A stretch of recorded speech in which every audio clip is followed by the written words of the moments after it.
Hi, my name is Christopher Gurusamy. I'm a Bharatanatyam dancer. I was born and raised in Perth, Western Australia.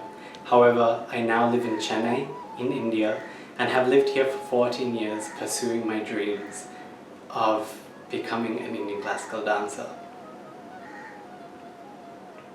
I was really excited to be performing as a part of Corzo Theatre's Indian Dance Festival, but unfortunately that isn't happening as of now.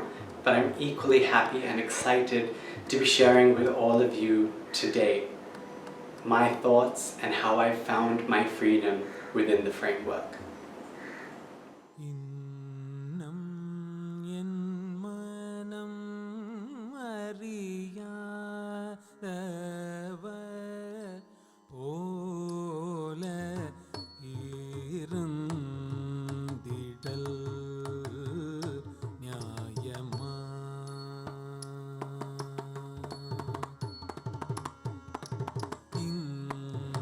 I think it's very important that we acknowledge hereditary families for their transference of music and dance traditions outside of their community. It now gives all of us access to a treasure trove of traditional dance composition and really serves as the foundation for many of us who actively dance, perform, research, explore, and love dance. I belong to the Kalakshetra school. In 2005, I moved from Perth and enrolled in Kalakshetra.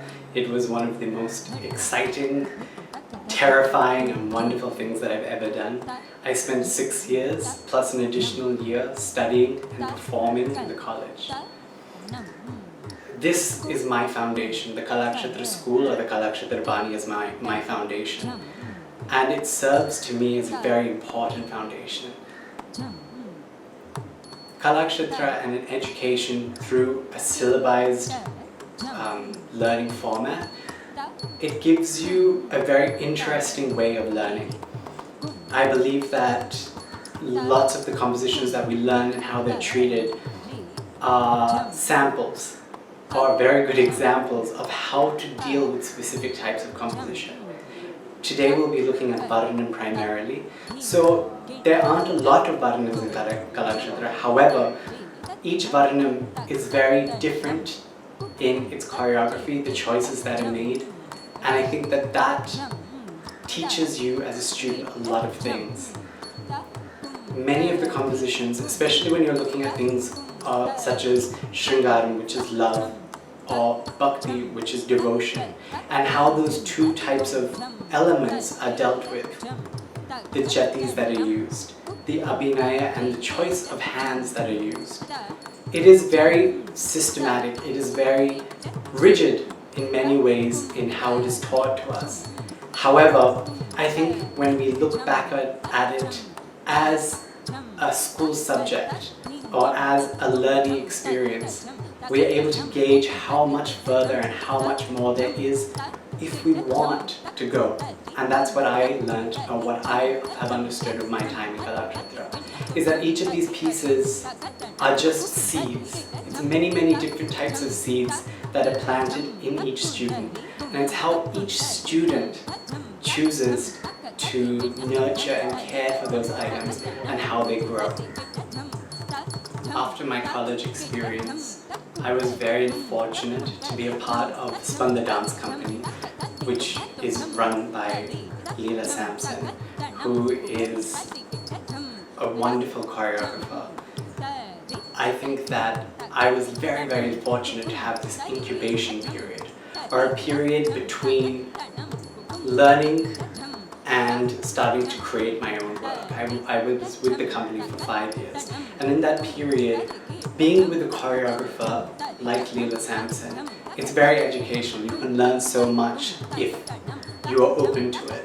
How she dealt with things, how she explored, watching her processes, trying to understand the genius behind her selection of movements, her selection of music.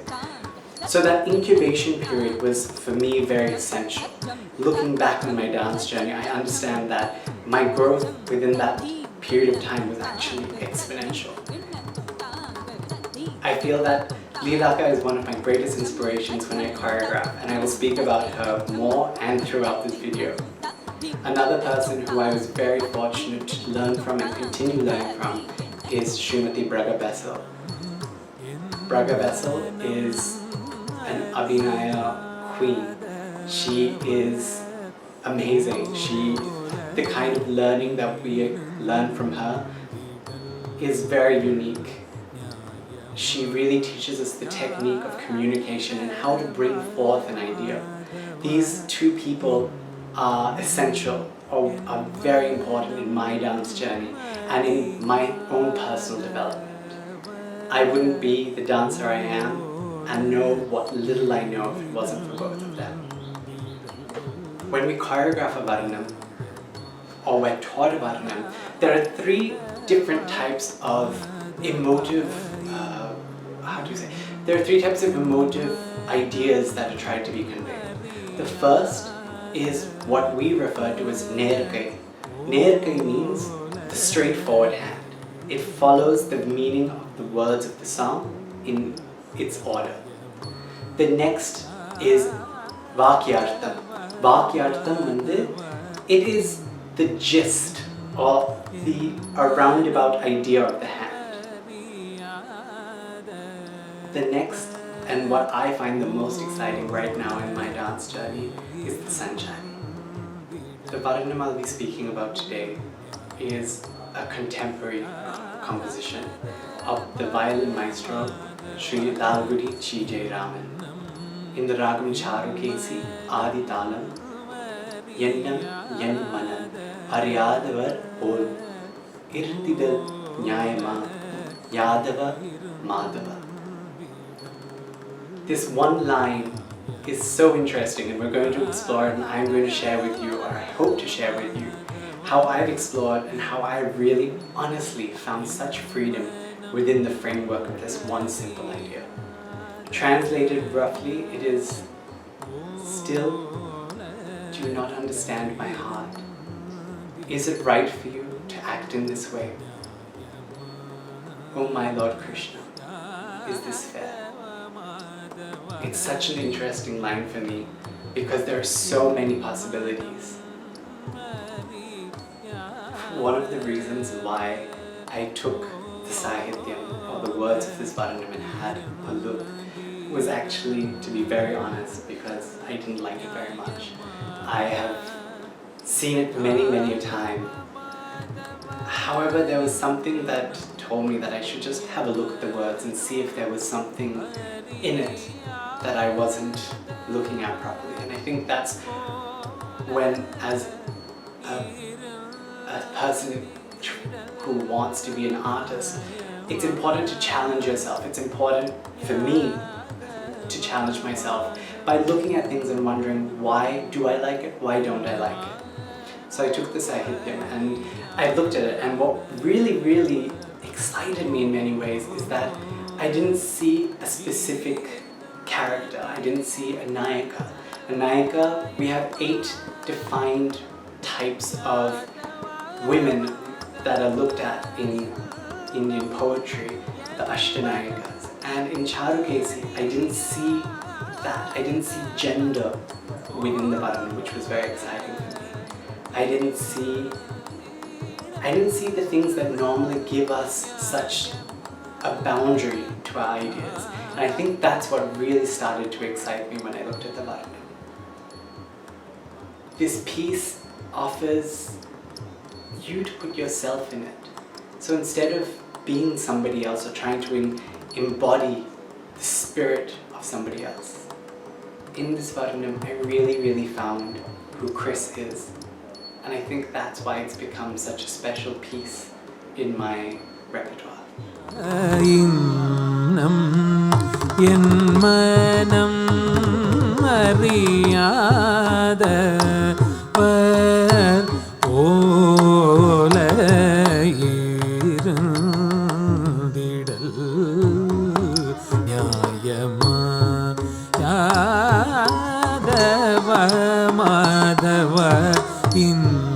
Here we've seen an example of a straight hand, or a nerkai, as we call it. Innam yen manam ariyadu. Still do you not understand my heart?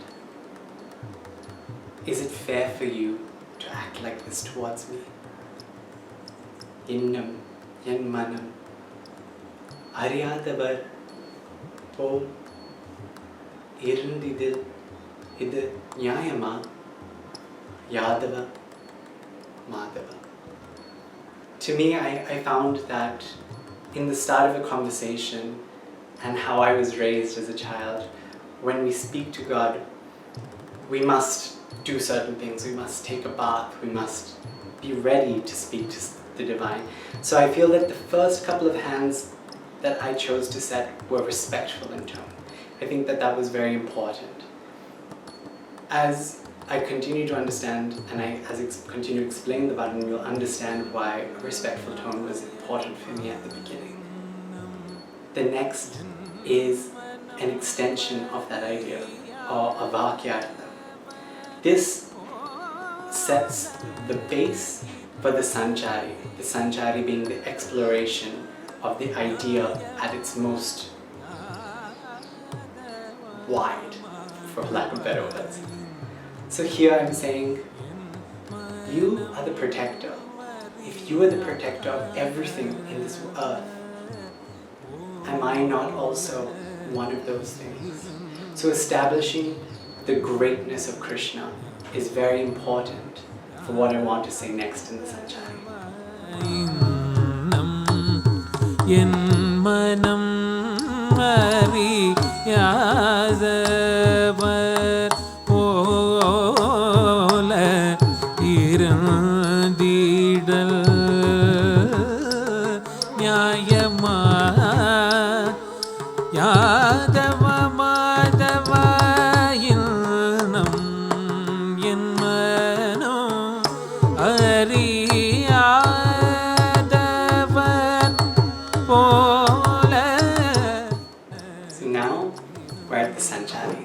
Which as you know, is my most exciting and most interesting part.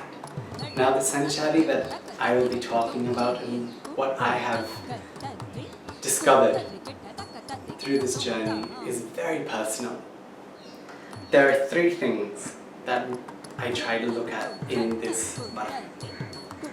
So the first one is, as I said, was born and raised in Perth, Western Australia, and though my family are practicing Hindus, I was sent to a Catholic school for both my primary and my high school. And the name of my primary school was Good Shepherd, the Good Shepherd Primary School. You'll understand why this is important in a minute. But it was a Catholic school. It wasn't a strict Catholic school, it was just a Catholic school that we went to. And I remember that when all of my classmates were doing their confirmation, which happens in your final year of primary school, I remember sitting in their confirmation rehearsals. And I remember that non-practicing Catholics had to sit behind, and we were allowed to do private study. And during those rehearsals, instead of doing schoolwork, because who wanted to do that, I would read. And I remember that during this time I read a book, a wonderful book about the stories and adventures of Krishna. I remember it like yesterday. I know that the cover was the same color as my kurta. I remember that Krishna was riding on the back of an eagle, and that it showed this beautiful scene of different colors of green and yellow as he flew over the fields on the back of this eagle's back. So that's one idea. The second idea comes from Leelaka. Leelaka used to talk to us, and it's something that I'm not sure if she heard from someone else or if it's something she said, but it's something that I always think to myself when I'm practicing, is in the eyes of Krishna, we are all gopis. Which is to say that Krishna doesn't see us with gender. He doesn't see us as man or woman. And I personally believe that he doesn't see us as human or non-human. He sees us as light. He sees us as something so much more than what we perceive to be our identities. And that's another idea that I think is very, very essential. A third thing that has really influenced, and I'm sure you're all going to laugh at this, is I was born in 1987, so I grew up watching those wonderful animated Disney films. And I think the wonderment and just the joy of those films is something that still finds its way into the choreographic choices that I make. So these three things are essential when I'm exploring in this Bharatanatyam. And here in the Sanchari, what I've done is, and what I feel I've really done, is captured my true essence. In that I'm no longer trying to fit into the mold. I really found freedom within this line. Because when I was young, I used to play a lot by myself in the gardens. It was something that I used to do. I used to put on Bharatanatyam tapes and jump and dance. And now for everybody else that watched me, they thought I was doing it by myself. But I was never alone. I was always with Krishna. He was my constant friend. He was someone who wasn't imaginary because I know he was with me.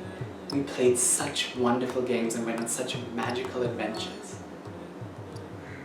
But when you grow up outside of India, I guess, and you know how I grew up, there's a certain point in my life where I no longer wanted to be a part of my culture. I kind of ignored it.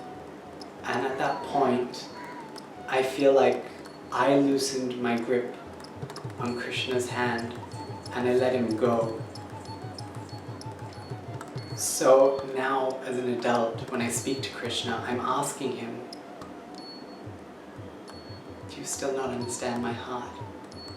Which is why that formality in the first line was so important. Because I'm talking about our relationship. I'm trying to understand where I stand right now. So the Sanchari that I chose to explore is based on the parable, "The Lord is thy shepherd."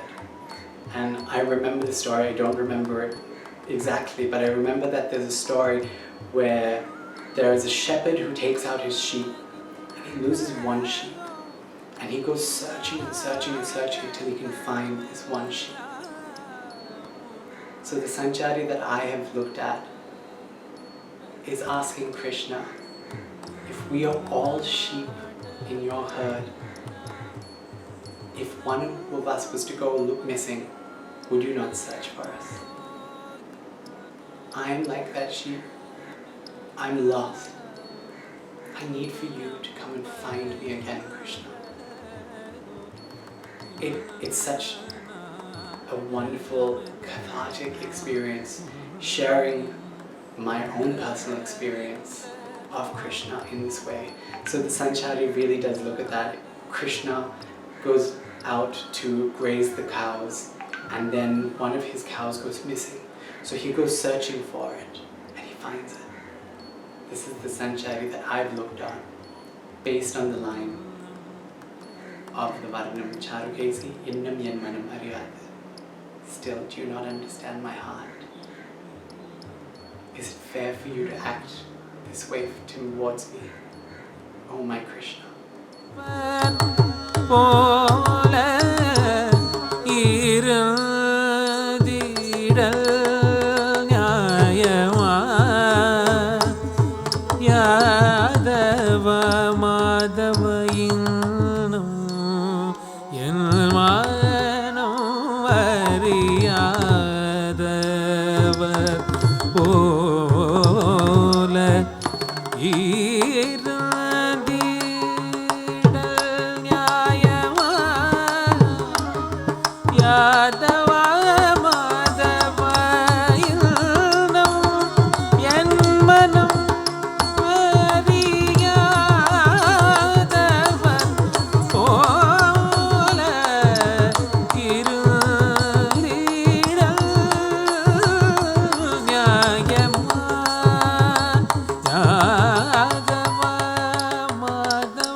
மனம் அறியாதவர் போல இருந்திடல் நியாயமா யாதவ மாதவ இன்னம் என் மனம் அறியாதவர் போல இருந்திடல் நியாயமா யாதவ மாதவ இன்னம் என் மனம் அறியாதவர் போல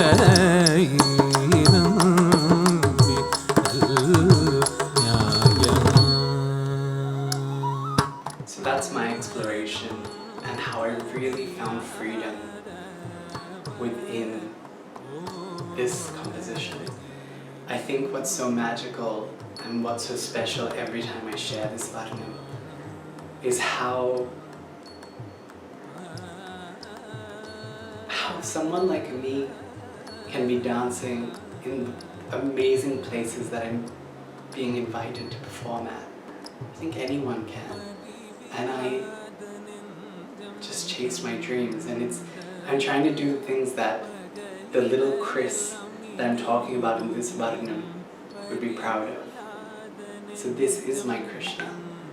That's why it's so important for me to share this piece. Is because hopefully it is a ray of hope to anyone who loves dance as much as I do. And honestly, if I can do it, anyone can do it. You just have to believe. I'd like to thank Corzo so much for having allowed me to share my sanchari and my journey and how I found this freedom within a composition to share my stories and my life experiences with other people. Thank you for watching.